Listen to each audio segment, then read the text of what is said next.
ജീവിക്കാനുള്ള അവകാശത്തിന് വേണ്ടി നടത്തിയ പോരാട്ടത്തിന്റെ 23 വർഷമായി നടക്കുന്ന ഒരു വിചാരണയുടെ ഘട്ടമാണിന്ന്.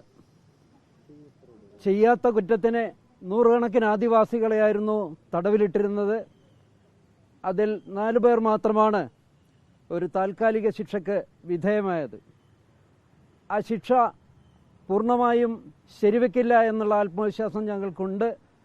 കാരണം ആദിവാസികൾക്ക് വേണ്ടി ആദിവാസികൾ നടത്തിയ ആദ്യത്തെ പോരാട്ടമായ മുത്തങ്ങ പ്രക്ഷോഭത്തിൽ അവർ യാതൊരു കുറ്റവും ചെയ്തിട്ടില്ല എന്നത് കോടതികൾ തെളിയിക്കും, ചരിത്രവും തെളിയിക്കുമെന്ന കാര്യത്തിൽ യാതൊരു സംശയവുമില്ല. ഇത് വിഭാഗീയവും ഏകപക്ഷീയവുമായ ഒരു വിചാരണയുടെ ഭാഗമാണ് ഇപ്പോൾ നടന്നുകൊണ്ടിരിക്കുന്ന ഈ പറയുന്ന കുറ്റവിചാരണയും എല്ലാ ജയിൽവാസവും ഉൾപ്പെടെ. യഥാർത്ഥത്തിൽ നീതി കിട്ടേണ്ട ആദിവാസികളുടെ വിഷയം ഇനിയും അഭിസംബോധന ചെയ്യാൻ കിടക്കുകയാണ്.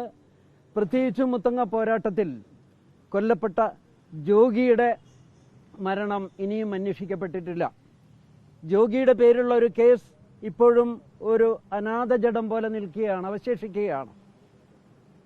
ആ അന്വേഷണം അട്ടിമറിക്കുന്നതിന് വേണ്ടി ജോഗിയുടെ മരണം മാത്രമല്ല, മുത്തങ്ങ സമരത്തിൽ കൊല്ലപ്പെട്ട മറ്റ് ആദിവാസികളുടെയും ജയിലടക്കപ്പെട്ട കുട്ടികളുടെയും നൂറുകണക്കിന് ആദിവാസികളുടെയും പേരിൽ അവർക്കെതിരെ നടന്നിരുന്ന കുറ്റകൃത്യങ്ങൾ, വംശീയമായ ഒറ്റപ്പെടുത്തൽ, മർദ്ദനങ്ങൾ, ജയിൽവാസം, ഇതേ സംബന്ധിച്ചും തന്നെ യാതൊരു അന്വേഷണവും ഇതുവരെ നടന്നിട്ടില്ല.